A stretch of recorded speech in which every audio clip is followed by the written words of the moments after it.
बिल्कुल एक जैसे ही देखने में दो बहन, एक सीधा साधा और दूसरी चालाक, सेल्फिश।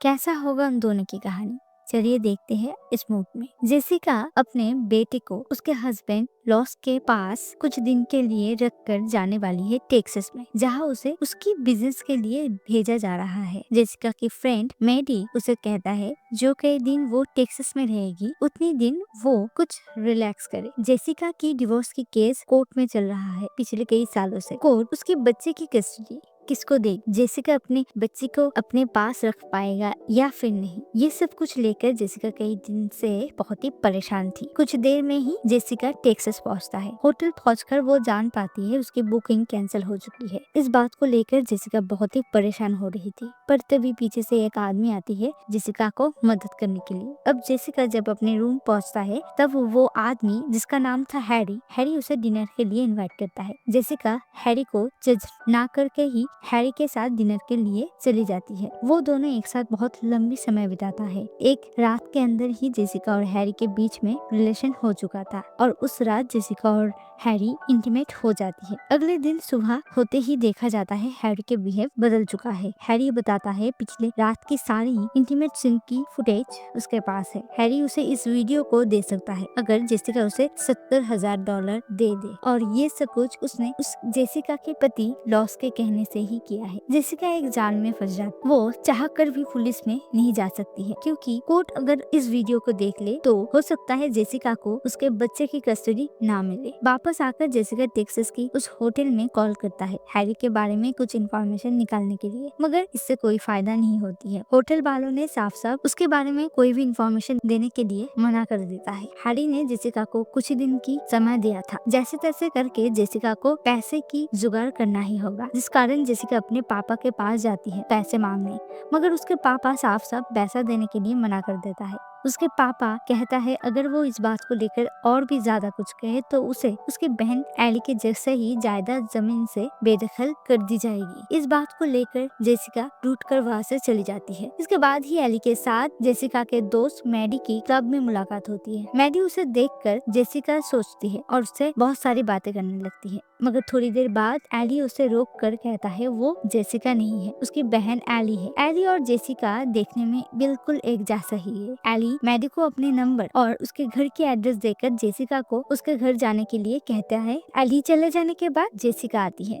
मैडी उसे ये सब घटना खोलकर बताती है। उसके साथ साथ वो सजेस्ट करता है उसकी बहन के पास जाकर कुछ हेल्प मांगने के लिए, शायद एली से कोई हेल्प मिल जाए, क्योंकि $70,000 काफी बड़ा रकम था। जेसिका बिल्कुल सादा सीधा लड़की थी और दूसरी ओर एली थी शेल्फिश और चालाक। जेसिका कुछ उपाय ना पाकर एली के घर चली जाती है। एली से जेसिका सबसे पहले पैसा मांगती है। जेसिका इन सारी घटना को पहले तो बताना नहीं चाहती थी, मगर एली उसे फोर्स करता है ये सब कुछ बताने के लिए, और उसे इस दौरान सब कुछ बताना ही पड़ा। एली किसी भी तरह जेसिका को अपने पैसा नहीं देगा, मगर जेसिका अगर चाहे दूसरी किसी तरह उसे हेल्प कर सकता है। देखते देखते वो दिन आ जाती है जिस दिन हैरी पैसे लेने के लिए आने वाला था। हैरी जेसिका को ब्लैकमेल करके पैसा मांगती है, मगर कुछ देर बाद जेसिका के जैसा ही बिल्कुल हूबहू एक लड़की को देखकर वो घबरा जाता है। उसकी बोलती बिल्कुल बंद पड़ जाती है उस समय, क्योंकि अब उसके पास रखा हुआ उस वीडियो फुटेज का कोई वैल्यू नहीं रहा।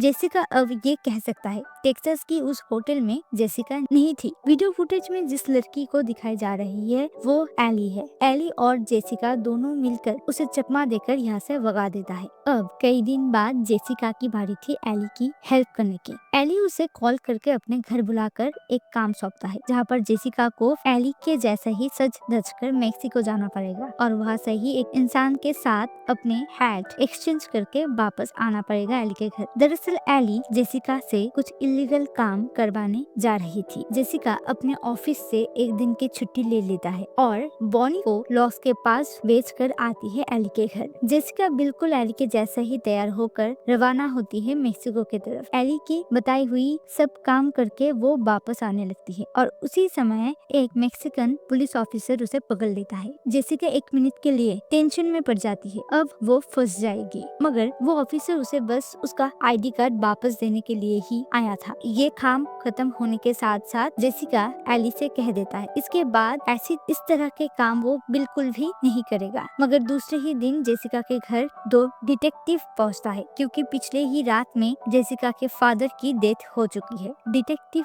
के निशाना जेसिका के तरफ ही ज्यादा था क्योंकि जेसिका ने अगले दिन की छुट्टी लेकर रखा था और दूसरी ओर कुछ दिन पहले ही जेसिका के फादर के साथ जेसिका की बहस हो जाती है पैसे को लेकर। जेसिका डिटेक्टिव को नहीं कह पाता है कि वो उस दिन मेक्सिको में थी क्योंकि वो काम तो इलीगल था। जेसिका एली को कॉल करके अपने पापा की मौत के बारे में सब कुछ बताती है मगर एली इस बात को लेकर बहुत ही कैजुअल था। फिर जाकर जेसिका एली के घर पहुंचता है मगर एली काम खत्म होने के बाद उसे इग्नोर करने लगता है। इसके बाद एली के घर में ही हम हैरी को देख पाते हैं। हाँ, वही हैरी जिस हैरी के साथ जेसिका ने टेक्सास में मिली थी। असल में हैरी जेसिका के पति लॉस के बताने से ये सारे काम नहीं कर रहा था। एली ही हैरी को इन सारे काम करने में मजबूर किया था। जेसिका उसके पापा के घर में काम करने वाली मेड के घर पहुंचता है। मेड उसे कहता है जिस रात उसके पापा के हुआ था उस रात मेड ने उसे घर से निकलती हुई देखी है जिसका प्रूफ भी उसके पास है। ये बात मेड ने अभी भी पुलिस को नहीं बताई थी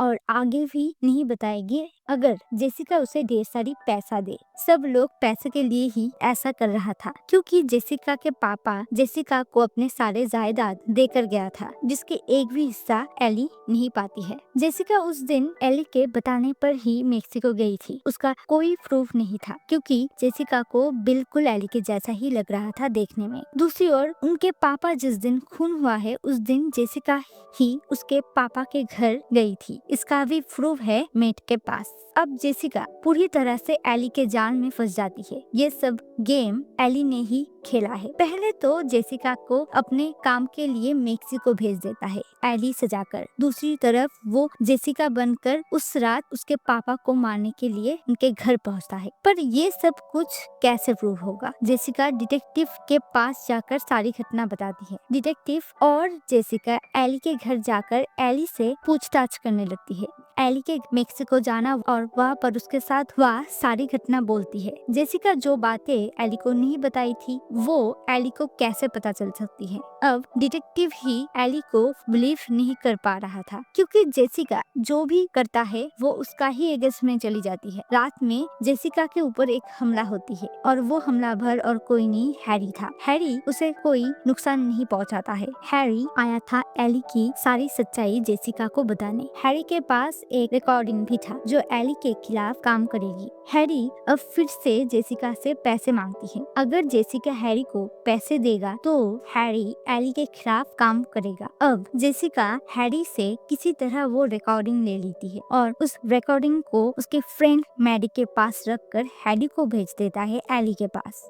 थोड़ी देर बाद जेसिका के पास हैरी की एक वॉइस मैसेज आती है जहाँ पर हैरी बताती है अब वो जेसिका के साथ काम नहीं करेगी। दूसरी ओर हम देख पाते हैं अब एली को इन सारी घटना पता चल चुकी है और एली हैरी को मार देती है। जेसिका अभी भी कुछ साबित नहीं कर पा रही थी जिस कारण कोर्ट उसे जेल भेज देता है। जेल में जेसिका से मिलने लॉस आती है। लॉस जेसिका से अब बहुत अच्छे से पेश आ रहा था और साथ ही साथ वो कहता है अगर वो चाहे तो जेसिका की वो मदद कर सकती है। जेसिका उस टेप रिकॉर्डिंग के बारे में उसे बताती है जो मैडी के पास है। वो टेप रिकॉर्डिंग लॉस ले आती है जहाँ पर एक ही सॉन्ग बार बार रिपीट हो रही थी, यानी किसी ने इस सबूत को भी मिटा दी है और ये काम मैडी ही कर सकती है क्योंकि इतने दिन तक ये टेप रिकॉर्डिंग मैडी के पास ही था। लॉस मैडी और एली के बारे में जेसिका से बहुत अनाप शनाप कहकर वहाँ से निकल पड़ता है क्योंकि लॉस ये जानता था इसके बाद जेसिका मैडी के ही हेल्प लेने वाला था। अब इसके कई दिन बाद मैडी जेसिका से मिलने जेल आती है मगर जेसिका उसे मिलने के लिए मना कर देती है। जेसिका फिर से डिटेक्टिव को बुलाकर हेल्प चाहती है। दूसरी ओर हम देख पाते हैं मैडी लॉस के पास आ चुकी है उस टेप रिकॉर्डिंग को लेकर जिसमें सारी सबूत छुपा हुआ था। मैडी लॉस से कहने लगा है इस टेप रिकॉर्डिंग को वो पुलिस में नहीं देगी अगर लॉस मैडी को पैसा दे क्योंकि मैडी ये जान चुका था जेसिका के पापा को लॉस और एली ने मिलकर ही मारी है। कुछ देर बाद एली के जैसा ही सज धज कर जेसिका वहाँ पर पहुँचता है। वो अपने साथ एक रिकॉर्डर भी रखी थी। वहाँ पर पहुँचते ही लॉस जेसिका को एली समझकर सारे बातें कहता रहता है और हर बड़ी में सारे बातें कहने के साथ साथ हैरी के मर्डर के बारे में भी